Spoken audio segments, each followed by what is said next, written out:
So in this video I'm going to teach you how to sound like DAYGLOW on FL Studio. But before we begin, consider subscribing and hitting the bell for more tutorials like this. It's free and you can change your mind whenever you want. Without further ado, let's get started. And just before this video begins, you can now buy and download the vocal preset I'm going to be showing in this video, as well as many others, by clicking the first link in the description. My subscribers have been asking for a while now for me to open up a preset store, so it's finally out. 𝐅𝐅.com/YouTube. Check it out. Get a wide variety of different vocal presets, quick and easy. So yeah, first link in the description. Now back to the video. Alright man, so we have the effects right here. The first thing I added, even though I technically wouldn't do this, I mean, in my opinion, he's a good singer. He doesn't need auto-tune. But if you're like desperate and feel like you need to like correct your voice somehow, I mean, sprinkle it in over here. I'm not gonna use it for the example.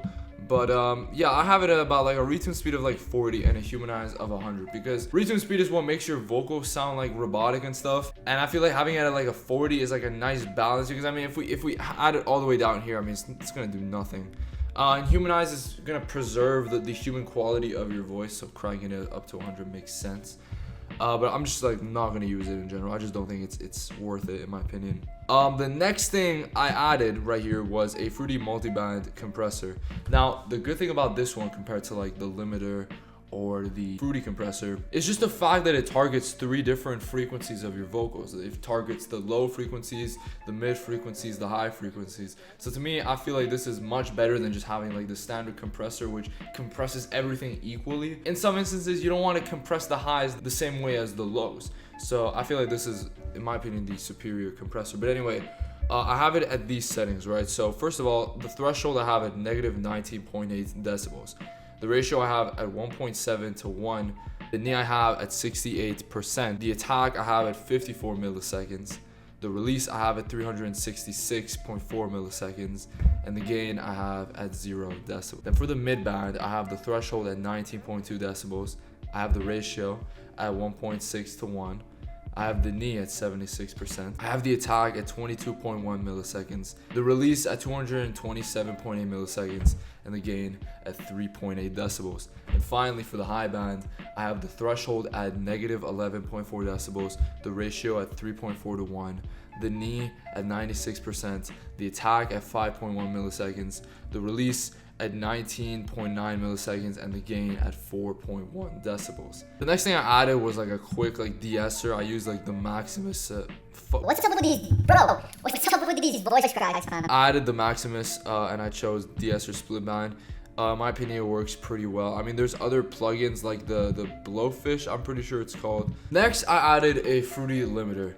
I have it for 2 things. First of all, I have the ceiling at negative 11.3 decibels, which is sort of like a second compressor, I guess you could say. But the main thing that I focused on was the noise gate. For most of you, especially the guys starting out and might not have the best microphones in the game. Did I say the game? What a loser, bro. There's gonna be times where you can hear a lot of like background noise in your recordings, and especially after adding compression, it might sound even louder. That's why the noise gate exists. Basically, anything that's underneath the very small yellow gets removed once you put the gain to 100. So I have the threshold, for me at least, at negative 34.7 decibels, mostly because I don't really get that much white noise. My room, thank God, isn't super annoying with that stuff. And I have the gain at 0. Well, I mean, obviously you need to have it like that in order for this effect to work. The release I have at 50, like the usual 50.1 milliseconds. In my opinion, it doesn't really change that much the outcome of how it sounds. I guess it makes it smoother the more release time you add. Like the transition between like silence and like actual hearing stuff. But in my opinion, it's not something I would stress out about. The main thing I would focus on is like trying to get the threshold to like the perfect spot. Then I added some EQ. For DAYGLOW, it's a bit different from the other times. Usually I just remove the sub bass because that's where a lot of the rumble and the annoying qualities come from in a mix. However, in his case, I also removed slightly the treble because I felt like it fits songs like Can I Call You Tonight, and that's sort of like more lo-fi aesthetic. So how did I do that? Well, I would go over here, obviously go to filter, fruity parametric EQ, and I would do 2 things. First of all, I would go to type, high band, then order, 8, and I would put it about C2 in between the sub and the bass.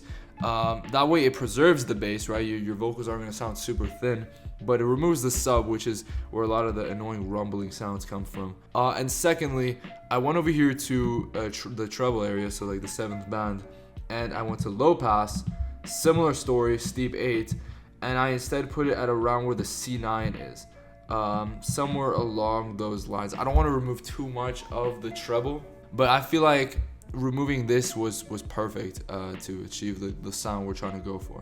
And finally, I added some sound gouache to make your vocals a little more crispy. I put it at about 25% on the A mode, and without like the other effects, just like the professional musician effects that I have over here, it sounds like this basically. So this is how it sounds. I have the second mic from like the one I use for tutorials as well, so sorry if it sounds a bit weird, but this is basically how it sounds. You can tell it's much crispier, it's much punchier, but we still have 2 more things to go, basically following the same pattern. So first of all, just a quick break from this video, but if you're trying to release your music on Spotify, Apple Music, you name it, click the link in the description below, because it will give you 7% off DistroKid, which is easily the best music distributor you can be using. DistroKid's already just $20, so 7% off that is just even better. It helps me out when you do it, so it's a win-win situation. So consider doing it, just clicking the first link in the description. First of all, I added some reverb right here, and I played around with about 3 different things. So the dampening, I added a little more than I usually do at a 4.9 kilohertz. The wet, I added to 91%. I wanted to make it as wet as possible. And I wanted to add some like noticeable stereo separation just to make the mix much wider. I put it at about 81%. And just as a small little add-on to all of this, I added a Fruity Delay 3, only at about 17%. I don't want it to be that noticeable because or else it gets a bit annoying. But I basically put the delay model stereo, 100% offset, and the time, it depends on like what kind of song you're doing. The good thing about like FL Studio compared to something like Audacity, in Audacity you have to like choose the specific amount of milliseconds where like the next delay comes in, which in my opinion is fucking annoying. Meanwhile over here, as long as you have tempo sync, it'll basically just like follow the tempo that you're on. So right now it's a 4:0 time relative to my 130 BPM. Right, so I'm done recording the vocals. I also wanted to mention I would have removed a bit of the reverb in the mix level, like added at like a 78-80%. Just so it's not that overbearing. But as you can see, I double tracked or triple tracked the vocals, and not for harmonic purposes. Like I'm not doing like harmonies with this, it's all singing the same thing. However, one thing that he does a lot in his vocals to have a thicker sound is he'll have like one vocal in the center, and then one vocal hard pan to the left, and one vocal hard pan to the right. So as you can see, this is the main normal vocal at a normal volume, like 78%. Then I have the left one, bar pan to the left with a lower channel volume, only 60%. And same with this one, only 60%, but this time going hard right. And once you're done, this is like a small like 2-second thing, but it'll sound something like this. Can we pretend that it's all normal? Can we pretend it's fine? But anyway, boys, this has basically been the video for today. Consider subscribing and hitting the bell for more tutorials like this. It's free and you can change your mind whenever you want. If you like DAYGLOW's music, I would heavily recommend you check out my music. I have a song, Cool Kids, that I think fits that vibe perfectly. It'll be over here somewhere, and a link will be in the description. But again, thank you so much for all the support as usual, and I'll see you guys in the next video. So, peace.